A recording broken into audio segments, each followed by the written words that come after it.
আগামীকাল অযোধ্যায় রাম মন্দিরের প্রতিষ্ঠা।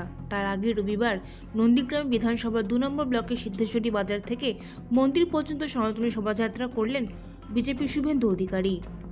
সেটা ওনার ব্যক্তিগত মত, ওনার দলের সঙ্গে আমাদের কোনো সম্পর্ক নেই।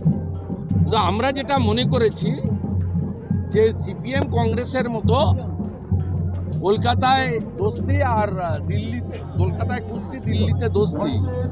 মীনাক্ষী বলছে চোর মমতা চোর ভাইপো, আর মীনাক্ষীর জ্যাঠা সীতারাম ইয়েচুরি চোর ভাইপো চোর পিসির সঙ্গে বসে বিরিয়ানি খাচ্ছে।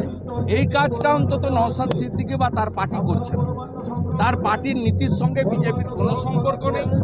আমরা তার নীতির বিরোধী এবং তার সঙ্গে আমাদের রাজনৈতিক লড়াই ছিল, আছে, থাকবে।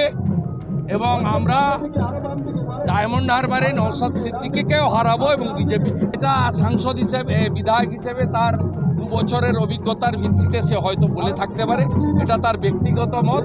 কিন্তু রাজ্যের অর্থনৈতিক অবস্থা যে বেহাল, এটা বলার অপেক্ষা রাখে না। যে কোনো শিক্ষিত মানুষ 8 থেকে 80 সবাই বলবে এই রাজ্যের অর্থনৈতিক অবস্থা বেহাল। জালি হিন্দু মমতা ব্যানার্জিকে ধন্যবাদ।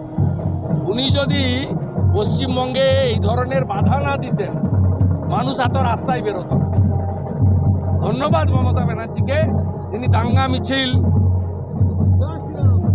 পশ্চিমবঙ্গে রাম নামের আপত্তি, পুজোর অনুমতি বন্ধ, পুলিশকে প্রশাসনকে নামিয়ে দেওয়া, ডায়মন্ড হারবারে 80 জনকে নোটিশ করা, রায়দিঘিতে মন্দিরে বোমা মারার ব্যবস্থা করা, এগুলো করছেন বলে, আর প্রত্যেক দিন ভগবান রামচন্দ্রকে আক্রমণ করছেন বলে, হিন্দুদের আক্রমণ করছেন বলে আমরা ডেকেছি 10,000, বেরিয়েছে 50। ওটা জালি হিন্দুদের মিছিল।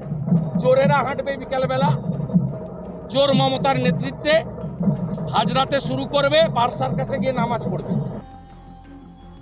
নন্দীগ্রাম থেকে নিজস্ব প্রতিনিধির রিপোর্ট, এনএম নিউজ। আরও খবরের আপডেট পেতে সাবস্ক্রাইব করুন আমাদের ইউটিউব চ্যানেলটি আর বেল আইকনে ক্লিক করুন নোটিফিকেশনস পেতে।